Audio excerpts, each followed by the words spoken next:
Welcome back, everyone, to our next installment in conversations about how God builds faith in our life as individuals and as a congregation. And last week we got together and we wrapped up our time talking about there are times that we feel the goal of our faith, if we are people who have faith that can move mountains, like Jesus talked about, that we can say to this mountain, just get up and go and throw yourself in the sea, and suddenly it'll happen. And so I've heard over the years people talk about doing great things for God. And so when they think about walking by faith with God, they often assume it needs to be something big, and that every person, large and small, who is a part of a congregation needs to have as their own goal personally is to be doing big things. And so when I was growing up as a younger minister, for me, if you wanted to grow in faith, you had to have a huge church presence, big youth rallies. You had to have the best speakers who could make the audience laugh or cry. You had to have a great praise team, bigger and better all the time, regardless of what it was. And then Paul, when he first started his ministry, he went around and did start churches, probably lots smaller than we imagine, groups of people in cities. But he really wasn't growing big churches or big ministry. And even as he got to later years, he spent most of his time discipling and leading Timothy, Titus, and different individuals rather than trying to do big things. So today I wanted us to start off just by talking about what are, to you, some things that we make as goals of our faith that maybe they're about us and less about what God wants. So talk about that for a little bit. Well, I think you're so right that we get in our head, maybe it's planted in our head that if I really have faith, man, I'm going to be able to conquer everything. And we take it often very personally that it may be our own private ideas with those of us that are preachers and ministry staff. We do think in terms of church and building big churches. But most people, it's something. It may be that if I have faith, I'm going to get this big job and change the world, or it may be that I'm going to have this particular nonprofit that's going to make a huge difference. And let's face it, those are things that are matters of faith that for some people actually are their way of doing it. You know, but for most people, that's really not at all what God had in mind. And if you look at the stories of faith, even in Hebrews 11, most of them aren't around that kind of thing. You know, it's about Abel offered a sacrifice to God that was pleasing to him. It's Enoch walked with God. Now, we're not really told anything that he actually did. He just lived his life. It does seem to imply from Genesis that he changed his life when he had a son. When Methuselah was born, that he from that time on lived his life and walked with God. So parenting, bringing my kids up for God is a huge matter of faith. And so that was a big one. Noah built an ark, but you know, he's the only one God ever asked to do that. He hadn't told me or you either one to go build a big old boat somewhere that he's going to send a flood. So, you know, even in those stories, most of them aren't about big old things. Paul's faith reached a time when it was about handling suffering and not letting it destroying him. You know, that when he wanted for certain God to give him relief, and God said, no, I'm not going to do it. My strength is made perfect in weakness. So sometimes faith is about enduring some hard times, difficult situations. Wow, that's good to remember. Yeah. Well, another thing that's kind of related to that is over time, this is something we discussed in our Sunday morning classes last week, was if someone is faithful, do they as Christians eventually look like all the other Christians? Do they dress the same way? Do they all listen to K-Love or some Christian radio station? Do they all eventually need to get married and have kids? Do they need to send their kids to Christian college? It seems like, at least in America, there's a stereotype that if someone's going to walk by faith, they're going to end up kind of looking similar to each other, almost to the degree that you can say that if you're a real Christian, you're an upwardly mobile white couple who have sent your kids to Christian college, having gone there yourself, and you're actively involved in your church. And so obviously that's not something you see in scripture. No. Are there some things that are wrong with that thinking? Oh, I think just drastically wrong with it. I think back on people that I've known through the years who were people of great faith. Very few of them would fit the mold that we would tend to think of. They would be, I think about a guy that I met down in, I won't tell where, somebody tried to figure out where, but anyhow, I was in a meeting and got to know a guy. They had asked me to come and preach about soul winning. And I was teaching these lessons about winning souls. And this man came up to me. He was a black man and elderly, was a janitor at a local high school. And he said, I'd like to get with you and learn more about soul winning. And I went to lunch with him the next day, and he got to tell me about his life. He had only been a Christian a little over a year. And in that year, he said, I'm so disappointed that I've only been able to win 21 of my friends to Christ in this year. And then as he talked on, he revealed he didn't know how to read or write. He had been converted through his wife reading to him the things about God and his will, and he submitted and became a Christian. And then as he would go out and try to talk to his friends, every time he'd have his wife to read to him some scripture, and he would go tell them what his wife had read him. And he'd converted 21 people in a year. And I just thought to myself, man alive, you're asking me how to win people. You've done better than anybody I know. And so sometimes this faith thing doesn't fit at all what we think about. I know a man, or knew a man, he's dead now, over in North Little that was constantly bringing people to me to study with him. He didn't feel like he had that ability to actually teach someone. But all the years that I lived and worked with that church, he would bring someone and say, hey, Leon, I've been talking to this fella and I want you to study the Bible with him. And over again, mainly because of his influence, we were able to bring lots of people to Christ. But I would never have had even had contact with most of those people if it hadn't been for him. He was the hero that was able to influence their life.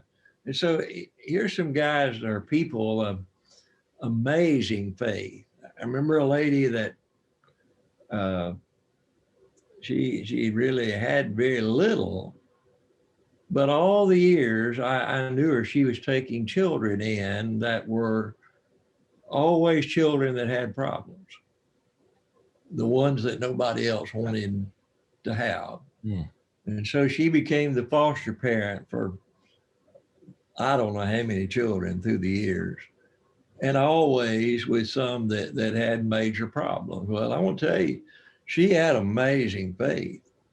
If you had asked her, I suspect she would have said, I really am not a great Christian, not one that's doing very much. Didn't ever see herself in that life. Never will forget one Sunday I was up preaching, and there was a couple sitting over here, actually with just the wife. The man was, I think, in the Air Force and was not there that day, and they had triplets, and all of them, they were about 2 or 3 years old at the time. One of them began to cry and needed to be taken out. She was by herself. And I watched this lady that I'm thinking about get up on the other side of the auditorium, go out, go to the back, go all the way around, and come and sit down beside this lady to take care of those two that were still there so she could minister to that one that was having a lot of trouble. That's tremendous faith. That's the kind of thing that notices somebody else needs my help and I go do it. I'm not asking for an assignment. I'm not asking for an award, but I go help the person that's hurting. And so, man, that's faithfulness to the core. Probably if we were putting it into our language, probably being faithful is more a matter of being trustworthy than anything else. That God can trust me and that I'm going to try to do, take advantage of the opportunities he gives me in life in a good way. So one of the things we discussed in our class this last Sunday, we were discussing the fruit of the Spirit. Faithfulness was that, there are times that we are unfaithful, that we're not trustworthy. But that doesn't mean that God is faithless toward us. He's patient and graceful. And I know that in Romans, when Paul wrote in chapter 12, he talked about being renewed, how you see yourself, be transformed by the renewing of your mind. And then he goes on in the rest of the chapter and talks about not, go to great worship services, do great things, but he talks about seeing themselves individually and personally as not belonging to themselves. Yeah. And that they are people who have been gifted to serve. And then the rest of the chapter essentially is, this is what a transformed life looks like. As you're walking by faith, trust in me, you're going to find a way to serve other people. And sometimes that's going to be hard. Yeah. There's going to be people who are lower than you, as you might think, or have different skill sets that you may need to humble yourself and receive ministry from them, or vice versa. You may need to step out and do some things for people that you don't feel comfortable doing, but you know that that's your gift and they need that from you. Is that something you've seen? Well, that's right. You think, I just think about what you just said about the Romans 12. You go down to the end of that and he talks about don't avenge yourselves, give place to wrath. God is the avenger. What I want you to do is when you have trouble, I want you to heap coals of fire on their head. And all of us have heard the joke of the lady said, well, I never tried heaping coals of fire on his head, but I did try scalding water one time and that didn't help. Well, this goes back to what would have been common in that culture. If someone needed the coals in their house, their fireplace or whatever had gone out, they would go to a neighbor to get coals to restart their fire. And if I were going to be a loving and helpful neighbor, rather than having them take that container down from their head and risk getting burned, I would have them to stoop down a little and I would heap the coals of fire into that container so that they could keep it where it was and they didn't struggle with being burned. And so it was doing something for someone that you don't have to, that you could even say, well, it's not my problem. I'm not the one in need. I am giving you the coals. But he said, instead of trying to get vengeance, do things when people have hurt you to help them. You may turn their life around. And so that's a matter of tremendous faith. What a huge matter of faith it is in that same chapter to esteem others better than yourself. Give honor to others. And man, those are tough things. Yeah. Imagine that idea then in our context today. We don't make time for people in our culture like they might have done so back in the Roman culture, Jewish culture, and whatnot. So imagine someone wakes up on a Sunday morning here, they come to a worship service and they're convicted that they need to, in the context of an hour or two that they've got here at the building, to serve somebody by faith. what could they do in that context from the time they get out of their car till the time they get back in their car? What are some things they should be looking for that God might be putting on their heart about somebody? You know, one of the things I've heard in the last few years is that people know that they need to have relationships with other people, but people on this side of the auditorium say, I'm scared to death to go talk to the people on that side of the auditorium. And I hear vice versa, that, you know, they don't know what to do. Yeah. Yet God's calling us to, you know, use gifts, use those things you've got there. So if someone was looking for a starting place in the church service, even, what are some things you suggest to them? I would always suggest look for that person that feels or that looks like they feel all alone. Maybe sitting by themselves. They may just have the appearance that they don't feel accepted and loved. One of the greatest things you can do for someone is when they feel dejected, disappointed, they don't feel like they fit in, is to reach out and love them and invite them to sit with you or just sit with them, to show tremendous interest in that person that is hurting. And by the way, you can do that at any age. I've watched children that were in elementary school do that for other kids. And I've seen people in their 80s do that. And the times when I'm most impressed when I see it done is when someone that is older or younger reaches out to someone that is entirely different in the whole other end of the spectrum in age or whatever from them. And yet they go and reach out and accept that person and love them where they are. Man, you can change a life. There are worlds of people that show up at church week after week, just hoping that someone will show an interest in me. Someone will reach out to me in some way. They feel completely overwhelmed or just feel like I couldn't go in. I had a fellow telling me here just in the last few weeks about I came to church and said, you know, he said, truthfully, I came 3 times before I got out of my car. I kept driving into the parking lot and just looking at people and seeing if I could see anybody that I thought might actually, I could have any relationship or I would fit with. Finally came in and he said the first Sunday I found a corner that I tried to keep hidden. And he said, didn't hardly anybody say anything. He said a couple of people did.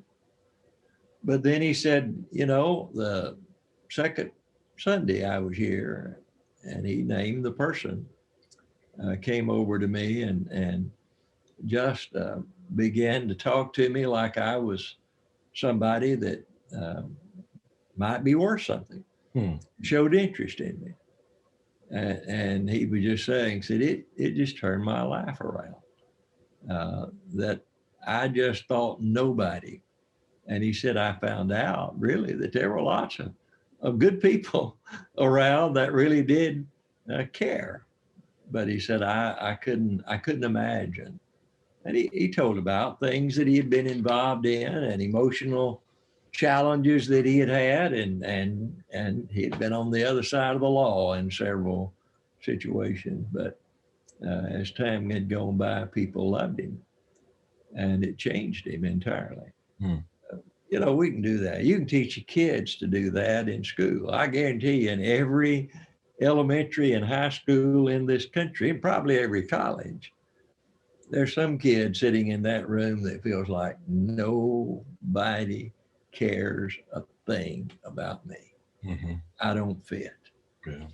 And if I can be that young person that goes over and attaches to them and loves them and accepts them, I may turn their whole life around. I may save their life because they may well have felt like they weren't worth living until somebody showed they cared. Oh yeah. At least once a year, I love seeing a story of in a high school somewhere across. The most recent one, I guess, is somewhere in Louisiana, where a young high school football player, he was kind of liked amongst the population in school. Was walking across the cafeteria one day and saw a kid sitting by himself, and so I went and sat with him and just started talking to him, and then made his goal from that point forward to start reaching out to all the kids who seem like they're by themselves. And he suddenly made it cool for all the other folks to come over and mix with the folks who were often rejected. And Yeah. they did some interviews with some of those kids who had been rejected, and some of them broke down crying and said, "You have no idea. This person, their interaction with me has made all the difference. It saved my life, and they've connected with community and with people like they never had before, just because someone stepped out and did that." Yeah. Well, it matters so much. So, if I were just thinking of something anybody can do, forget about self and forget about feeling like I might be embarrassed, and think about the difference you can make in somebody's life. Mm-hmm. Take a risk. Mm-hmm. Go talk to them. Yeah. And so great faith to do that. And boy, what a reward it may bring. Yeah. And not just that person, but the people that they touch. Yeah. That's exactly right. Yeah. Well, the ripple effects of things like that can be huge. And one of the things that can happen is someone says, "Well, I'm going to do that. I'm going to start reaching out to folks," and then maybe they try to change those people quickly, and they try to get someone who's quiet and down to suddenly become talkative and outgoing and gregarious like them. That's not part of it, though, right? No, not at all. No, take them where they are and love them where they are, whether they ever change or not. Mm-hmm. And they may not, but they may. You don't know. I've seen both, and so you got to take people and love on them where they are all the time. Yeah, that really is what loving your neighbor is all about. That's what showing hospitality is all about. I think we get in our head sometimes that something like loving my neighbor or being hospitable, this is what that means. And I come up with a scenario that fits that. But it may mean something. God may be setting something in front of us that's totally different than that. And that he's wanting me to do. And he convicts me to do it. Mm-hmm. Now, if I won't ever react, I'll stop being convicted. I've heard people say, "Well, man, I don't ever feel any kind of guilt or like I ought to do that." I bet you did at some point. You did nothing about it. Mm-hmm. And eventually it'll go away. But God convicts us, and we become even more tender when we do react and see a blessing come from it, and it blesses our lives. So that makes a difference as well. So our listening to the Spirit needs to be trained almost, where we're making sure that when we do feel a prompting or a prick in our heart, that we don't let our first emotion necessarily guide our response. Maybe it's fear, maybe it's I don't have time for that or something like that. Yeah. But there's a very personal call that God does have in our situation. So going into the next week, since we're about 20 minutes in today, I want you to be thinking about to talk about the next time we get together here. What is the individual call? Because God didn't call everybody to go get and run alongside the Ethiopian eunuch's chariot. That'd be kind of awkward to have 30, 40 people run alongside. He just called Philip and said, "Philip, I want you to go out there and see what's going on and do what I put on your heart." So what is the individual call? Maybe be thinking of some examples of, people of faith who did very different things because it is often the case, and there's nothing wrong with a church having a plan and a program. But if we try to shoehorn everybody into the same formula to look the same way, we may be training some of our folks to not listen to the Spirit, to not follow what God has to say. So that's where we're going to go next week. How does God call each of us individually, and how can we be listening for what God might be calling me to that he might not call somebody else to? So that's where we're going next week. Thanks everyone for watching. We'll see you next time. Thank you.